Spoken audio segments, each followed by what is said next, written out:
নমস্কার, আশা করছি আপনারা সকলে খুব ভালো আছেন। একটা নতুন ভিডিওতে আপনাদের সকলকে স্বাগত। এখন সন্ধে 5:30 বাজে। আমরা সবাই মিলে যাচ্ছি কাছেই যে মাদার ওয়াক্স মিউজিয়াম আছে সেখানে। আমার রিপু বাড়িতে বসে একটু বোর হচ্ছিল, তাই ভাবলাম ওদের সকলকে নিয়ে একটু ঘুরে আসা যাক। আমরা আজকে কোথায় যাচ্ছি? মিউজিয়াম? কোথায় বেড়াতে যাচ্ছি? মিউজিয়াম বলো।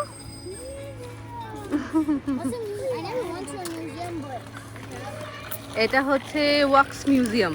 এখানে ওয়াক্সের স্ট্যাচু আছে।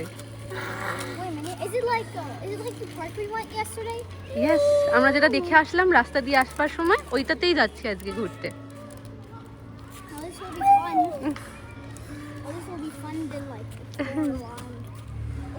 হাত ধরো বাবা, হাত ধরো, হাত ধরে চলো।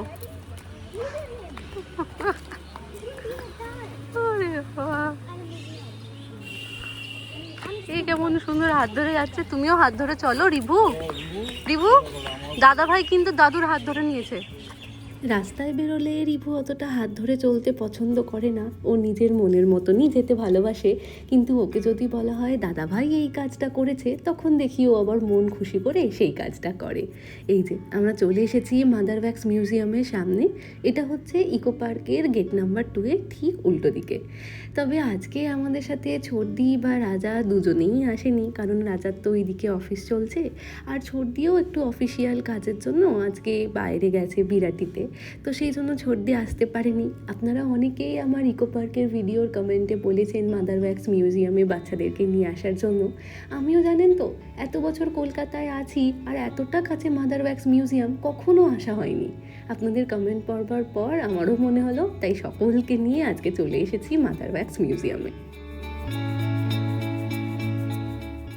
লন্ডনের ম্যাডাম টুসর্স বিখ্যাত হচ্ছে মোমের মূর্তির জন্য, আর তার থেকেই অনুপ্রাণিত হয়ে কলকাতায় 2014 সালের নভেম্বর মাসে এই মাদার ওয়াক্স মিউজিয়াম তৈরি করা হয়। এটা মঙ্গলবার থেকে শুরু করে রবিবার পর্যন্ত খোলা থাকে, আর এর খোলার সময় হচ্ছে সকাল 12:30 থেকে রাত 7:30 পর্যন্ত। তুমি কি ওনাকে চেনো? কাউকে চেনো না? হ্যালো বলছো? কি করছেন উনি?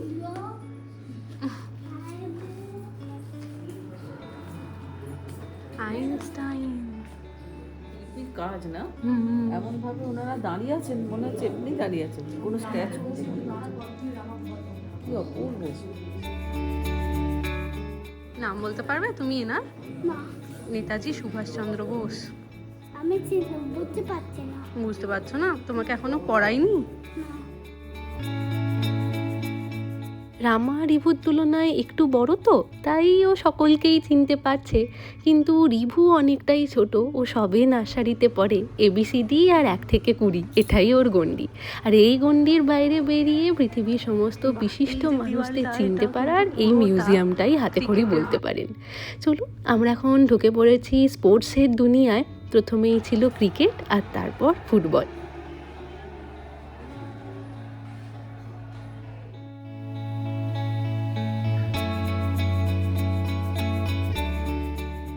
এনারা খুব বড় সিঙ্গার। দাদু নাম জানে, জিজ্ঞাসা করো।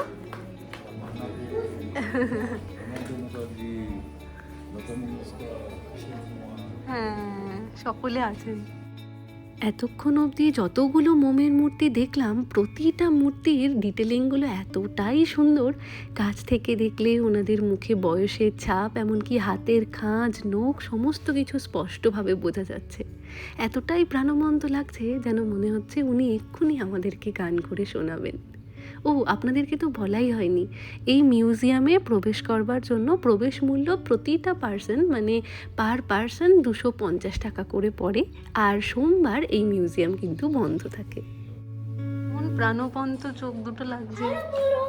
হ্যালো বলো, এটা কে বলো? শাহরুখ খান? বাহ, পুলিশ। Hello police. এনার নাম বলো? সত্যজিৎ রায়ের সৃষ্টি। এই যে ফেলুদা, হ্যাঁ ফেলুদা। এদিকে আছেন প্রফেসর শঙ্কু।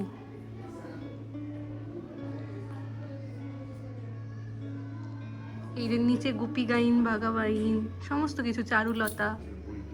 হ্যাঁ, এখানে সত্যজিৎ রায় আছেন আর ওনার সব সৃষ্টি। বাহ, কি সুন্দর দেখো পিছন দিকটা ডেকোরেশন। কই গো? ও আচ্ছা আচ্ছা। হ্যাঁ, মামনিকে আমরা বলছি মানে কারোর সাথে একটু ফটো তুলতে, এতজন সবাই আছে। মামনি বলছে আমি রাষ্ট্রপতির সাথে ফটো তুলবো। রাষ্ট্রপতির সাথে ছবি তুলবো। চলো চলো, তোমাকে আমি রাষ্ট্রপতির সাথেই ফটো তুলে দিচ্ছি। আমাদের প্রাক্তন রাষ্ট্রপতি। রাষ্ট্রপতি। ধরো তো এটা জলটা, আমি একটু ছবি তুলে আসি। ও বাবা, এখন থেকেই মামনি প্রিপেয়ার হচ্ছে।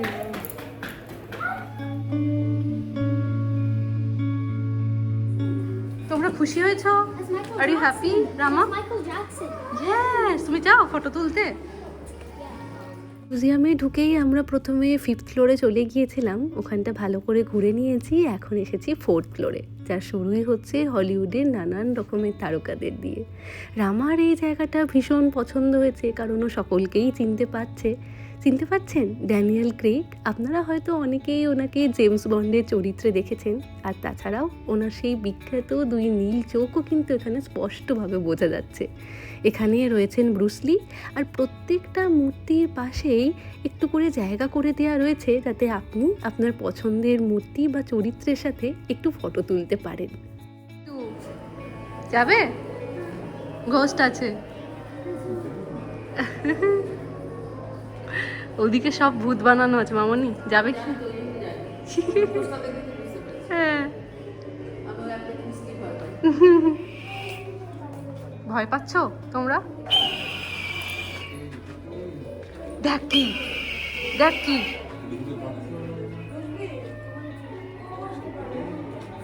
রামা, ভয় পাচ্ছ? ও বাবা, এই ঘুরিয়ে আমাকেই ভয় দেখাতে আসছে।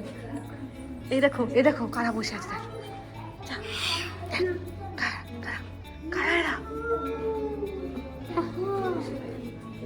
একজন আর একজনকে ভয় দেখাচ্ছে।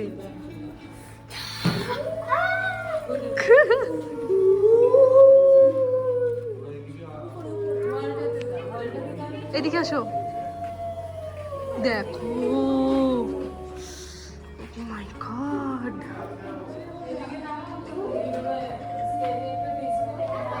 রিভু, কি ওগুলো? ও বাবা, এই ছেলের সাহস, গিয়ে আবার হাতগুলো ধরছে। ধরো না। Okay, come here. Okay, This is the scariest part. কোনটা? বাবা, মিউজিয়ামের এই জায়গাটা তৈরি করা হয়েছে হন্টেড হাউসের অবয়বে। এত সুন্দর লাগছে, তার সাথে সাথে জানেন প্রচণ্ড ভয়ও লাগছে। এত ভয়ানক এই মূর্তিগুলো। এখানকারই একজন আধিকারিকের সাথে কথা বলে জানলাম যে এখানে যতগুলো মূর্তি রয়েছে প্রত্যেকটা মূর্তি তৈরি করতে কিন্তু 100 থেকে 150 কেজি মোমের ব্যবহার করা হয়েছে। এখন আমরা যে জায়গাটায় এসেছি, সত্যি এই জায়গায় দাঁড়িয়ে একটা আলাদাই অনুভূতি হচ্ছে। একটা সময় ছিল যখন আমাদের দেশে নারীদের অবস্থা খুবই শোচনীয় ছিল। সতীদাহ প্রথা, অল্প বয়সে বিয়ে, শিক্ষার অভাব, এইসব নিয়ে আমাদের নারীদের জীবন ছিল অন্ধকারে ঢাকা। আর সেই অন্ধকারের মধ্যেই আলো হয়ে এসেছিলেন ঈশ্বরচন্দ্র বিদ্যাসাগর আর রাজা রামমোহন রায়। ওনারা নিজেদের জীবন আমাদের এই নারীদের সম্মান আর অধিকার প্রতিষ্ঠার জন্যেই উৎসর্গ করে গিয়েছেন।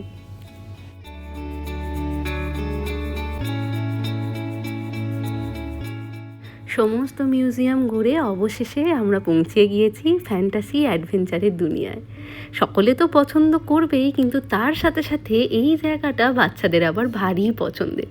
এতক্ষণে রিভু চিনতে পারছে, এরকম সকলকে দেখতে পাচ্ছে চোখের সামনে। জানেন, এই মিউজিয়ামে এসে একটা জিনিস বেশ ভালো লাগছে। জানেন, প্রত্যেকটা সেকশন মানুষের ইন্টারেস্ট, তাদের রুচি অনুযায়ী আলাদা আলাদা করে ভাগ করে দেওয়া রয়েছে। বাচ্চার থেকে বয়স্ক মানুষ প্রত্যেকজনই কিন্তু এই মিউজিয়ামটা সমানভাবে আনন্দ করতে পারবে। এখানে দুটো এরকম ফটো স্ট্যান্ড তৈরি করা রয়েছে আছে সেখানে রামা রিভু দুজনেই কিন্তু ফটো তোলার সুযোগ একেবারেই হাতছাড়া করেনি। এখানে রয়েছে এমন কিছু চরিত্র যাদের দেখে আমাদের নিজেদের ছোটবেলাটাও কেটেছে। রয়েছেন মিস্টার বিন, এত প্রাণবন্ত এই মূর্তিটা যেন মনে হচ্ছে উনি স্বয়ং আমার সামনেই দাঁড়িয়ে রয়েছেন। আর রয়েছেন হ্যারি পটার, যার হাত ধরে আমরা ফ্যান্টাসি সম্পর্কে জেনেছি। ছোটোবেলায় জানেন এই হ্যারি পটারের মুভি আসলেই তার আগের দিন থেকে সমস্ত পড়াশোনা করে রাখতাম শুধুমাত্র হ্যারি পটারের মুভিটা সারাদিন ধরে দেখবো বলে। এটা কি রিভুর গায়ে? ওরে বাবা,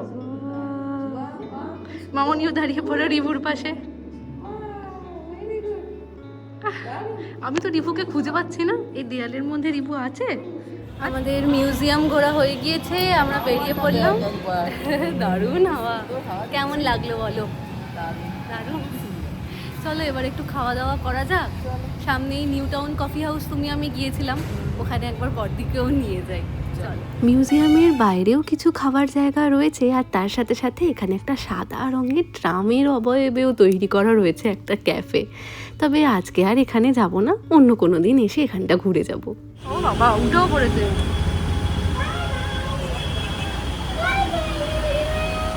তোমরা কোথায় যাচ্ছ ট্রেনে করে? ব্যাঙ্গালোর ট্রেনে করে? আসবে না? যা।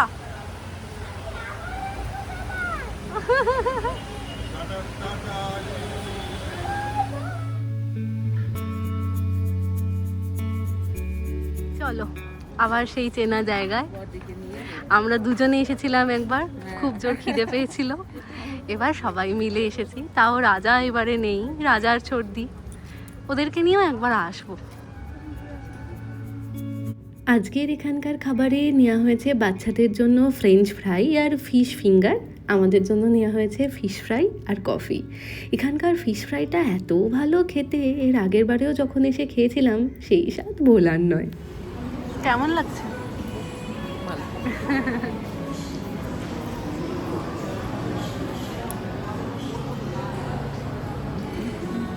বড়দি ভালো? বড়দি ভালো?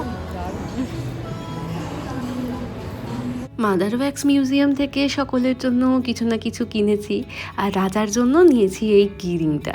ওর একটা কিরিংয়ের খুব দরকার ছিল, আর তাছাড়া এই অ্যানিমেশন সিরিজটা ওর আবার ভীষণ পছন্দের। চলুন, আমাদের খাওয়া দাওয়া হয়ে গিয়েছে, এবার বেরোবার পালা। এই দুটো সারাক্ষণ মারপিট করছে। রিভু কেমন লাগলো? How was the chicken pakora? Spicy, so I rate out an 8. Okay.